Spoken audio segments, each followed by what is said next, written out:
Hey everybody, good evening. And tonight is going to be the first in a series of videos that I call Album of the Week. I've been buying more records as of late, picking them up, and I thought it would be neat to do a kind of a highlight video of my favorite album that I picked up for the past week. So this will be the start, and then of course next Monday I'll talk about an album I picked up this coming up week. Anyway, getting to it, Promises by Floating Points, Pharaoh Sanders. A good collab album. Of course, it has the London Symphony Orchestra as well. It's basically an ambient album. If you're looking at it from the aspect of, oh, it's Pharaoh Sanders jazz, yeah, that'd be it. But primarily, it's definitely an ambient album for sure. You definitely get that sort of aural landscape kind of vibe, sort of like Tubular Bells in a way, or Music for Airports, Brian Eno. Another one that comes to mind is, the stuff by like Hiroshi Yoshimura. And all that's kind of punctuated, with Pharaoh Sanders kind of playing as well. And then, of course, the London Symphony Orchestra kind of adding their accoutrement throughout. It's a very interesting album. It's a very good album. I've been a big ambient fan for a while. I'm a big jazz fan. Not so much a classical music kind of fan. I do like my Vivaldi from time to time. But suffice it to say, this is a fantastic album. I picked it up. I had some store credit at a record shop, and they had this sitting out there, and the guy's like, oh, it's my last one. I had a few of them, and man, they've been flying. So I decided to pick it up. I'm familiar with Pharaoh Sanders being basically John Coltrane's protege. In the 60s, he did a lot of work with him and kind of got, I wouldn't say a start, but that's where he really learned his mettle. And more or less, cut his teeth, is what I'm trying to say. And also, he's considered a protege of John Coltrane.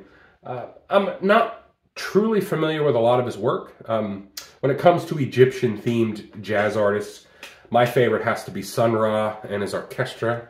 I always like Sun Ra. I kind of like the tongue-in-cheek aspect of a lot of his music and his whole space persona. But getting back to this, it's a fantastic album. It's designed as kind of one long movement. So like movement 1 through 9.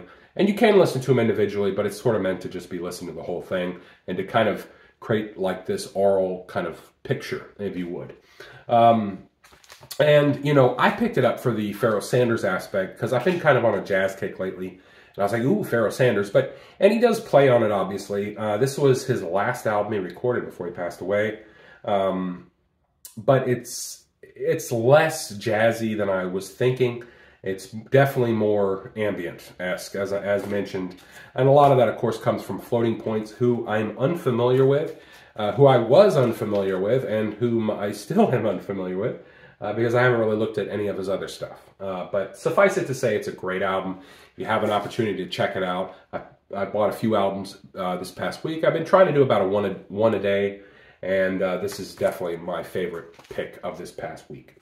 So anyway, that is it for now. Like I said, next Monday, I'll be putting out another video and we'll be kind of exploring the record landscape. I also wanted to add for a second, have you guys noticed the quality of new pressing records over the past year?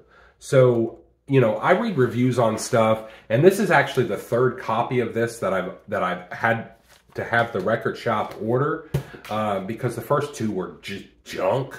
I noticed that with other new records I bought over the past couple of months where they're just loaded with either distortion or more commonly, you'll have like an edge warp, or like when it goes around the outer edge, there'll be a point where there's just a boop, and this one has it, but it's not huge, so I'm not worried about it.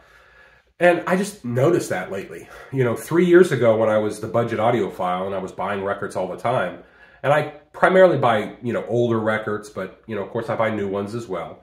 But I noticed back then, 3 years ago, almost every new one that I bought was perfect. Rarely had a problem. No issues of any kind.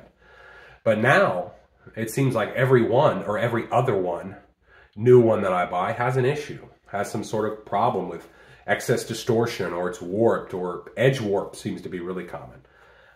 Anyway, just thought I'd add this to it.